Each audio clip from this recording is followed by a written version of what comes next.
Good morning বন্ধুরা, তোমরা কেমন আছো? তো নিশ্চয়ই সবাই খুব ভালো আছো। আর আমরাও ভগবানের আশীর্বাদে এবং তোমাদের আশীর্বাদে খুব ভালো আছি। তো আরও একটি নতুন ব্লগ এখন থেকে শুরু করছি। তো দেখো, এখন সকালবেলা চাটা আজকে আর শেয়ার করলাম না। তো ঘরটা মুছে নিচ্ছি এখন। বাসি কাজের মধ্যে প্রথম হচ্ছে ঘরটা মোছা। তো ঘরটার মুছে তারপরে বাসন টাসন মাজবো আর বাসি কাজগুলো করে মানে চানটা করে নেবো। যেহেতু হাজব্যান্ড বেরোলে একটু কাজের চাপ থাকে, মানে রান্না বান্না। তো দেখো, তারপরে এই ঘরটা মুছে নিয়ে চলে এসেছি বাসন মাজার জন্য। তো এখন বাসনগুলো মেজে নিচ্ছি। আর কড়াটা খুব পুড়েছে, তার জন্য একটু বেশি করে রগড়ে রাগড়ে নিচ্ছি আর কি। আর নন স্টিলের তো আগে জানতাম না যে নন স্টিলের কড়াই মানে ওই মানে স্টিল উলগুলো দিয়ে মাজতে নেই। তো আমি তখন প্রথমত মাজতাম খুব, মেজে ছাল চামড়া তুলে দিয়েছি। তো এখন আর যেই থেকে জেনেছি যে মানে ওরকম জিনিস দিয়ে মাজে না কেউ, মানে নর্মালি হালকা করে মেজে তুলে নিতে হয়। তো সেই থেকে আর মাজি না, স্কচ ব্রাইট দিয়েই মাজি। তো এই বাসনগুলো মেজে নিচ্ছি। তো আজকে খুব একটা বেশি বাসন পড়েনি, কমই বাসন পড়েছে। তো তার জন্য বাসনগুলো সব মেজে তারপরে দেখি কি করি আর কি। তো আজকে উঠেছি হচ্ছে আমি 7টা নাগাদ। আর এখন আমার বড় মেয়ে শুধু উঠে পড়তে বসেছে। আর ছোটো মেয়ে আর হাজব্যান্ড এখনও ঘুমোচ্ছে। যেহেতু হাজব্যান্ড অনেকটা রাত্রি করে আসে, তার জন্য একটু বেলা অবধি ঘুমায়। আর সেই জন্য আমার কাজ করতেও বেলা হয়ে যায়, কারণ একটা যেহেতু ঘর দোর, তো তার জন্য বাসি ঘর পড়ে থাকে আর কাজ করতেও দেরি হয়ে যায়। তো দেখি আগে চানটা করে নেবো, করে টোরে তারপরে ডাকবো, ছোটো মেয়েকে তুলবো, স্কুলে যাবে। তো দেখো, এই যে আসনটা, আসনগুলো রোজকার ধোয়া, প্লাস্টিকের মাদুরের মতো, এগুলো মাদুর কাটাই মনে হয়। তো এগুলো আমি ধুয়ে দিচ্ছি কেন, কারণ আমার ছোটো মেয়ে কালকে ভাত খেয়েছিল তো মানে দুপুরবেলা, তার জন্য আর ধোয়া হয়নি। আর এঁঠো পড়েছিল ভাত, তার জন্য। আর এই যে একটু সার্ফের জল করে ভিজিয়ে দিচ্ছি এটা। মানে ছোটো মেয়েরই 2-1টা জামা কাপড় আছে, আজকে খুব বেশি কাপড় জামা নেই আর কাচবো না সে কারণে। এত ঠান্ডা লেগেছে আর সর্দিও খুব করেছে, গলার অবস্থা শুনে তোমরা বুঝতে পারছো।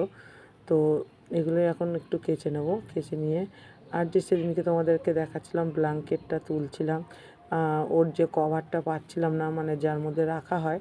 তো এইটা ফাইনালি খুঁজে পেয়েছি, নতুন ঘরে ছিল, নতুন ঘর থেকে নিয়ে এসেছি। তা মানে আগে মানে শীতকালে তো বের করেছি, শীতকালে শুরুতে তো ওই রকম খোলাভাবেই পড়েছিল বলে অনেকটা নোংরা হয়ে গেছে। তার জন্য ভাবলাম একটু সার্ফ জল দিয়ে ধুয়ে দিই, পরিষ্কার হয়ে যাবে।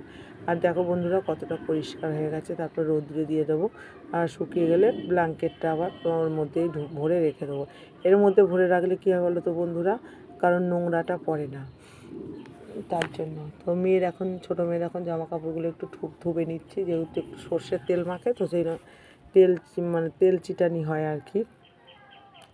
আর শীতকাল তো প্রায় যাই করছে আবার চলে আসছে, এরকমই করছে, বাই করছে আবার চলে আসছে। তো তার জন্যেই এতটা শরীর খারাপ বলতে সর্দি কাশি আর কি, আর কিছু নয়, মানে ভারী কিছু নয়। তো ওয়েদার চেঞ্জের জন্য তো এরকম হবেই। আর ছোটো মেয়ের বড়ো মেয়েরও খুব সর্দি করেছে, দুজনেরই কাশছে খক করে। তো দেখি আর 2 দিন যদি না ঠিক হয় তো একবার ডাক্তারের কাছে নিয়ে যেতে হবে, কারণ সর্দি সিরাপ টিরাপ দিলে ও ভালো হয়ে যাবে আর কি। তো দেখো, তারপরে যে ঝাড় দিতে চলে এসেছি। কালকে মানে গতকাল আর কি একটু ঝড় মতো বৃষ্টি মতো হয়েছিল, তার জন্য পাতা পড়েছে কিছুটা। তো খুব একটা এখানে নোংরা হয় না, কারণ এই রাস্তাটা দিয়ে রাস্তা তো, আর ঘাস দেখতেই পাচ্ছ তোমরা, ঘাসগুলোই থাকে শুকনো, পাতা তেমন পড়ে না, কারণ এই দিকটা কোনো গাছপালা নেই, সেই জন্য। তো ঝড় মতো হয়েছিল বলে দু একটা তো দেখতেই পাবে কতগুলো পাতা টাতা পড়েছে। তো ভালো একটু ঝাড়টা দিয়ে দিই। এই দেখো বন্ধুরা, তো পাতাগুলো জমা করেছি এক জায়গায়।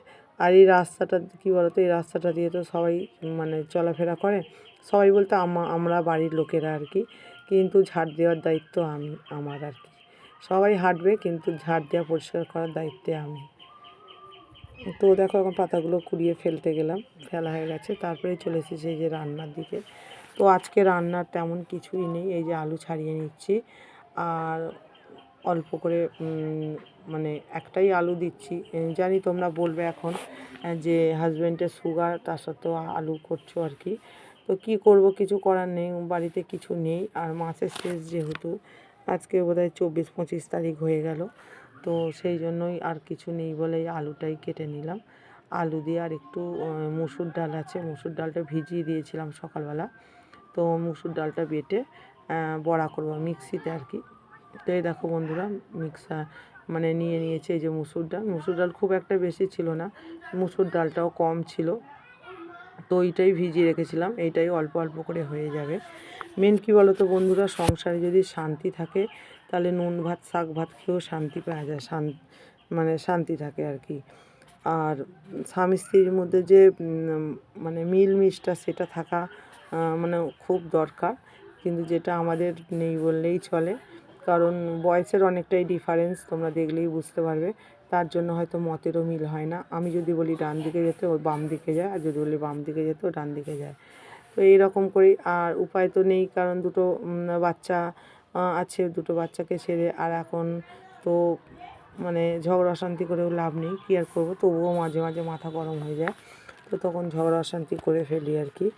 তো যদি বাড়ি মানে ঘরে যদি শান্তি থাকে, তাহলে কুঁড়ে ঘরও মনে হয় রাজপ্রাসাদ, ঠিক আছে, রাজপ্রাসাদে আছি। আর বাড়িতে যদি শান্তিটাই না থাকে, তো মানে রাজপ্রাসাদও মানে কুঁড়ে ঘরেরও মানে বেহাদ্য লাগে আর কি, এটাই আর কি। তো কী আর করব, গরিবের সংসার, দিন আনতে মানে দিন এনে দিন খাওয়া, নুন আনতে পান্তা ফুরোই, এরকম তো লেগেই আছে। আর এই যে অবস্থার জন্য তো মানে আমরাই ডেকে এনেছি, ঠাকুরকে মিছিমিছি দোষ দিয়ে লাভ নেই। ঠাকুর কী করবে, ঠাকুর তো আর বলে দেয়নি যে এত দিনাদারি কর বা কিছু, তো নিজেদের দোষ। আর নিজেদের দোষ হয়, কিন্তু আমরা ঠাকুরের নামে শুধু শুধু দোষ দিই, যে পুজো করবো না, ঠাকুর দেখছে না, হ্যান করছে না, ত্যান করছে না। ঠাকুর আর কি দেখবে, নিজেদের চলন দোষেই এইসবগুলো হয়ে থাকে। তো এই আর কি। দেখো বন্ধুরা, বড়াগুলো ভেজে নিচ্ছি, আর মুসুর ডালে একটু জলটা মানে বেশি হয়ে গেছিলো, যার জন্য পাতলা হয়ে গেছে। তো সেগুলোই এখন বড়া ভেজে নিচ্ছি, তরকারি করব আলু দিয়ে, আর কিছু করব না, ওই তরকারি আর ভাত করব।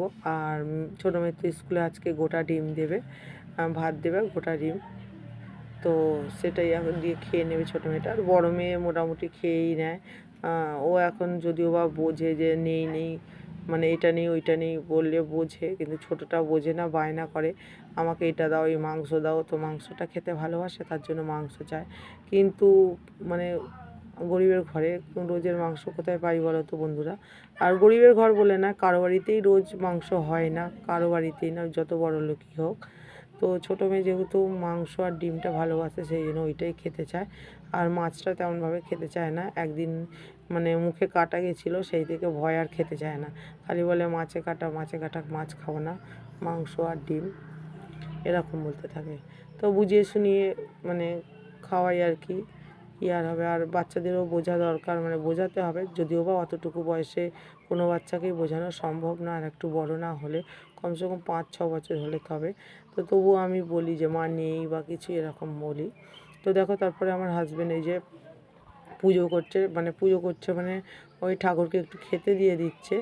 আর আমি তো চান টান করে তাড়াতাড়ি রান্না বসিয়ে দিয়েছিলাম, তাই জন্য ঠাকুরকে সেবা দেওয়া হয়নি। তো হাজব্যান্ডকে বললাম, হাজব্যান্ড একটু সেবা দিয়ে দিচ্ছে। আর এদিকে আমার দেখো তরকারিটাও হয়ে গেছে, বড়া দিয়ে, আলু দিয়ে, টমেটো দিয়ে, পেঁয়াজ দিয়ে তরকারিটা মোটামুটি ভালোই হয়েছে, খারাপ হয়নি। তো এখন সবাইকে খেতে দিয়ে দিচ্ছি।